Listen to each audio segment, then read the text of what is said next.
Hello students and welcome to week 2. I just finished reading your autobiographies of preparation for this course, and as I expected, some of you have had quite a bit more experience with, say, the tools of visual communication than the others of you, and that's just fine. I responded in Canvas individually to your autobiographies. As I said, you all get full points. This was not something that you were going to be evaluated on. It was more sort of a diagnostic and find out a little bit about you, what you know, and what you're interested in. So in a couple cases, I posed a question such as, are you a Mac user or Windows user? Because that would be relevant when it comes time for something like producing some video content. Then also, one or more of you mentioned working collaboratively, which I thoroughly encourage. I think it's a great way to learn, but it can be challenging in an online course, especially with working adults who have dissimilar schedules. So if I asked a question in my response to your autobiography, please get back in touch with me so that I can know how I might best support you in this course. So what have I got? Module 2, if you go through the module, you will see that it mentions the possibility of visual communication in the news. And I say, yes, there are several. I will mention them in the brief video recording. So let me just jump there now. So visual communication in the news, the one that's current, comes after the weekly modules and also after your VA-SML content. And so the ones that are there is Amazon is pushing facial technology that a study says could be biased. All right, and this is something that was recognized a while back. It's often described as the white guy problem in AI, given that artificial intelligence is often developed and created by white males. And so it turns out the facial recognition software that people like Amazon are marketing and selling to, police departments and things like that, it's pretty good at recognizing white men's faces. And it's not nearly as good at sort of recognizing or distinguishing the faces of people who are either not white or not male. And so that is a significant issue when it comes to visual communication. Zuckerberg plans to integrate WhatsApp, Instagram, and Facebook Messenger.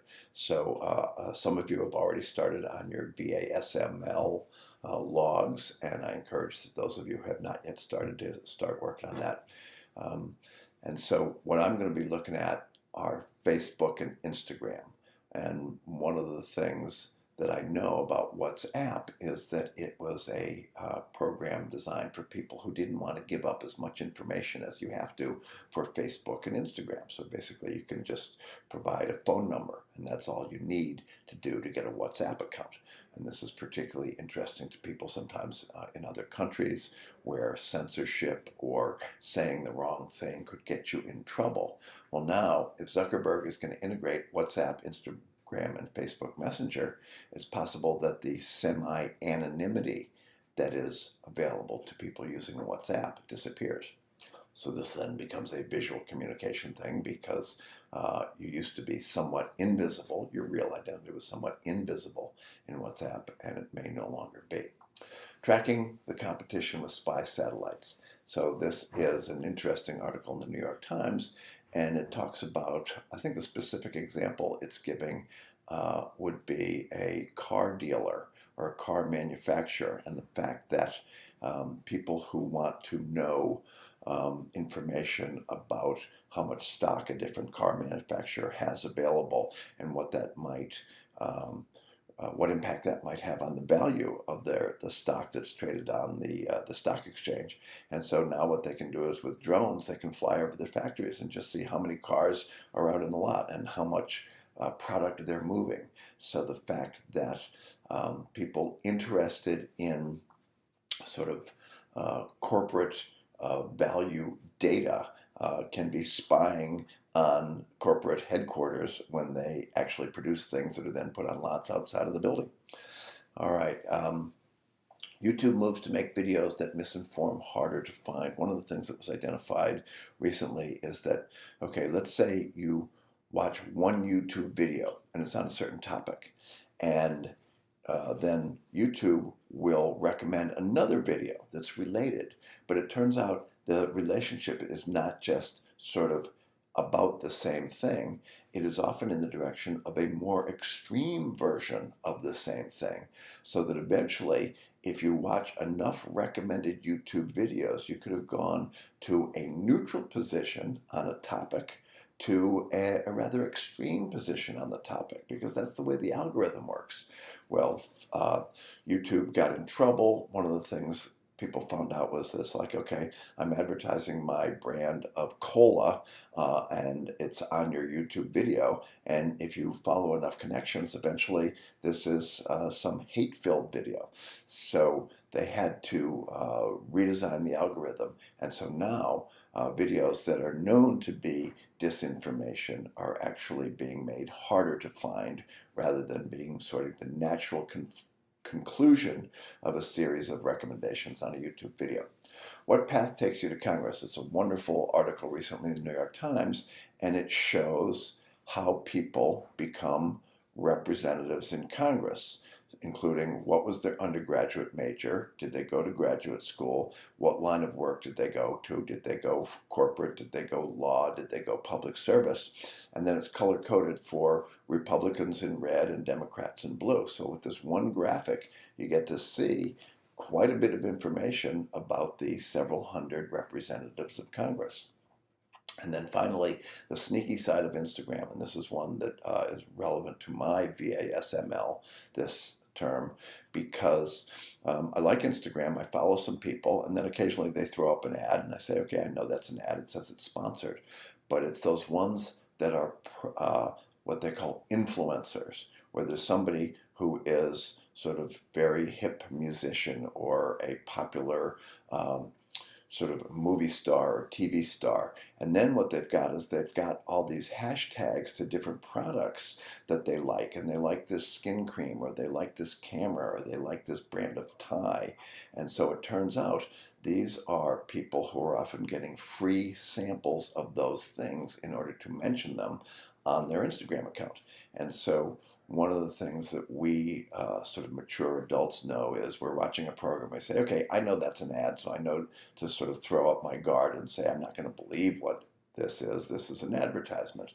But these influencers who are basically praising certain products and being compensated for it are also engaged in a kind of advertising, but it can be pretty sneaky, and you might not know that that's what's going on there. Okay, so that's the visual communication in the news, that you may or may not be interested in one or several of those topics. If you are, look into them.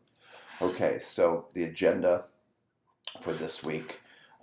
One of the things is there was a link to a Burger King video explaining net neutrality that I found very interesting, because I don't think of Burger King as being a particularly political sort of vendor of fast food, and yet they take a very pronounced stance on net neutrality in that video. Quiz on assigned reading. Okay, you have an assigned reading this week, but there will not be a quiz on it. I looked at and moderated the quizzes that you've already done, and most of you did very well. And so again, the quizzes are there to encourage you to do the readings, because if you don't do the readings, then what you get out of this course is going to be a lot less. All right. Discussing of assigned readings. Okay, response to autobiography preparation. So I've already mentioned that. Poll of most and least relevant roots. So what I did was I responded in the actual discussion board to your answers. There were several people who said they didn't think much of symbols and signs. Well, I think quite a bit of them. So we're actually going to go into semiotics a bit this week. And so one of the things is it's important to know the distinction between a symbol and an icon. Because these are two fundamentally different kinds of visual communication, and knowing the difference can be valuable to you. So we're going to get an introduction to semiotics. There's a PowerPoint in there that you can cruise through, and often what happens is when I make PowerPoints, I'll have a visual on the slide. I don't put on the slide itself the source for the visual, but I put that in the notes pages. So any visuals that I'm using, you will be able to see what is the source of that visual. Then there's going to be, oh, and then also there's a little video of me going through the slides and explaining what is relevant in that PowerPoint. So you can look at both the PowerPoint and the movie, or you could possibly skip the PowerPoint, just watch the video. Color theory. There's a page on color theory and including a couple of interactive parts. So one of the things to realize, two things to realize about color theory. One, there are two approaches to color. Are you making the color with paint, or are you making it with light? Because the two work in an opposite fashion. And so if you are making it with paint, when you add all the various colors of the rainbow, you end up with black. If you're making it with light, when you add all the colors of the rainbow, you end up with white. And so understanding that difference is valuable to you. And finally, there's the third approach, which is the approach that I learned going through art school and art courses, and that's the color wheel. So what it does is it arranges the colors of the rainbow around a wheel, and opposite colors on the wheel are called complements. So red is the complement of green. You mix them together and you get gray. Purple is the complement of yellow. Mix them together and you get gray. Blue is the opposite of orange. Mix them together and you'll get gray. And one of the things you'll notice is that complementary colors are often used regularly. So our Christmas colors are red and green. Easter colors are purple and yellow. Blue and orange are the colors of the New York Mets and lots of other people who want to have this sort of vibrant representation of their logo, etc. So the other thing to remember about color theory is you can say, oh, okay, in our culture, red means this, and black means this, and white means that. And those are not human universals, but are culturally dependent. And so in there, in the video or else in the writing on it, you'll find statements about how the fact different colors mean different things in different cultures. Okay, New York Times, the Year in Pictures exercise. So it turns out you're going to have an exercise, and you are to pick two of the pictures in the Year in Pictures, and you are going to use the terminology that is found in the visual literacy video, and I've also copied them out and moved them into a place which is linked, which says important terms or whatever, and you're going to comment upon two of the images in the New York Times Year in Pictures collection that you found particularly moving, either because they're very attractive or maybe unattractive. One of the things about the Year in Pictures, because it is from a news organization, and there's an adage in journalism that says, if it bleeds, it leads. So some of the pictures there are pretty disturbing, but some of them are heartwarming and beautiful, etc. And so you've got that exercise to do. And then there's adding images to your autobiographies. So you wrote your autobiography of preparation for the course. Now you're going to make it into something that has pictures in it. Perhaps it has only pictures in it. You'll see an example of what I did with mine, which was to simply illustrate the Word document. I moved it into Pages, which is the Apple native word processor that happens to be much better than Word when it comes to handling images, etc. So you're going to be doing that assignment in a couple of weeks. So let me just pause this for a second, and I'll be back in a minute. All right, I'm back. So also in this module, there is a link to an MC Escher Visual.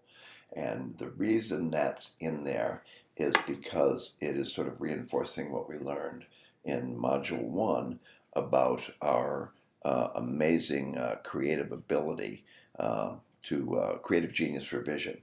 Because as the author points out, we have these universal rules, rules of universal vision.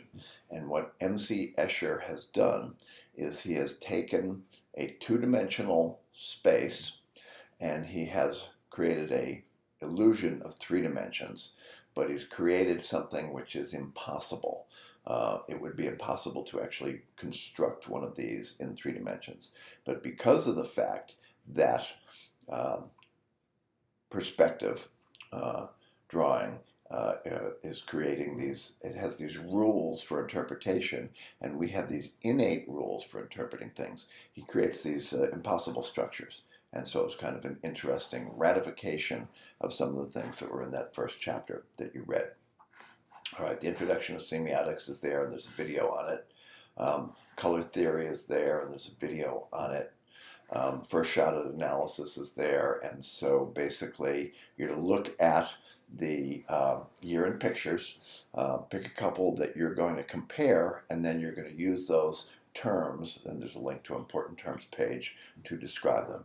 And I have a sample of me doing it in the discussion board. I'm not comparing two images, but what I'm doing is I'm using those terms to describe a particularly striking image that was on the front of the New York Times Magazine last year. And then so we've got the reading assignment. It is by Anne Marie Seward Barry. It's called, it's chapter 2, but it's from a book, Visual Intelligence, Perception, Image, and Manipulation in Visual Communication. So her particular focus has to do with the way that images can be used to manipulate the viewer. Okay? And then I've got a link to Publisher versus InDesign. Some of you might be familiar with one or both or neither. And that's in there because as you take your autobiography of preparation for this course and make it visual, you can pick any tool you want. People have done wonderful jobs with Word, Pages, PowerPoint, MS Paint, Publisher, InDesign, iMovie. The example of my own, what I did was I simply illustrated my written version. And that's okay, but one of the things that's doing is it is making the images being sort of a handmaiden to the verbal. And so as we are entering a period in our culture where visuals are sort of beginning to reign supreme, you might wonder why you would leave so much power or so much space for the verbal. And so some of the examples you'll see are people who use different tools and created things that were actually quite striking. And so what you've got are samples of several students' work, and then there's a video of me narrating those samples, talking about them. And then there's also one that wasn't in the video because I received it after I had made that video. But if you take a look at those, you'll see what it is that you're going to be expected to make in a couple of weeks. So that's all for now. I wouldn't be surprised if I add another video sometime during the week. And once again, I look forward to getting to know more about you, and I may actually reach out and see if I can do a FaceTime or other real-time direct communication with each of you, particularly to find out if you're interested in working collaboratively, or to find out what tools you do have access to, and trying to help you get access to anything that you don't have that might benefit you. So talk to you later.